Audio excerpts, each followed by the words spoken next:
it brought a lot of money to the shores of this country, not for the benefit of the working class or the poor, but for the benefit of the rich. But the money was here, money that hadn't previously been here, goods that hadn't previously been here.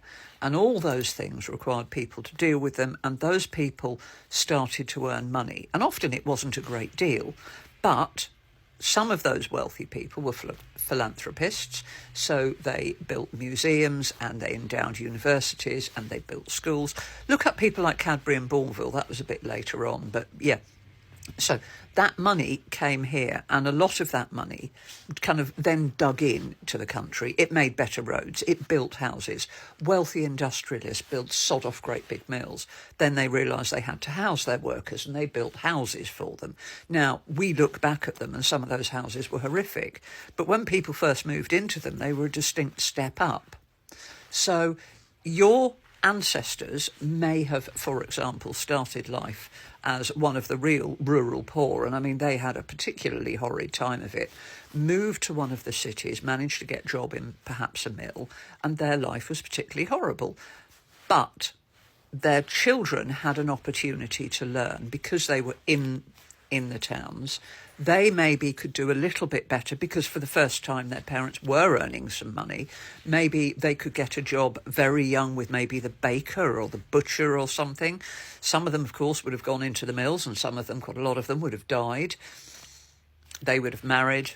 They would have married somebody who also had a job because they had a bit more money and somebody had built a school. Their children would have gone to school. They would have learnt to read and write, which may have been a first in that family, in your family. They could read and write, and the ability to read and write meant that they could get a slightly better job. And then if they were really lucky, maybe one of their children could go up and work at the big house or be a servant, which was at the time that was a good job.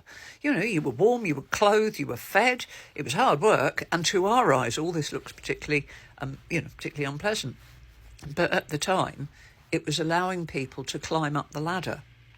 And as people were climbing up the ladder, they become more aware of how dreadful conditions were.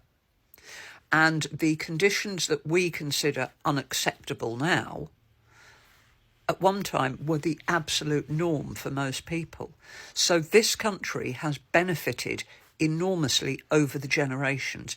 You look around you, I don't know where you live, but you look around you and look at the age of a lot of the buildings and realise how many of them, and this is very obvious up north, where the focus of the industrial, the mills, all the rest of it, all that money focused up north in the big towns, you look at how many of the things there were built on the back of money from the colonies.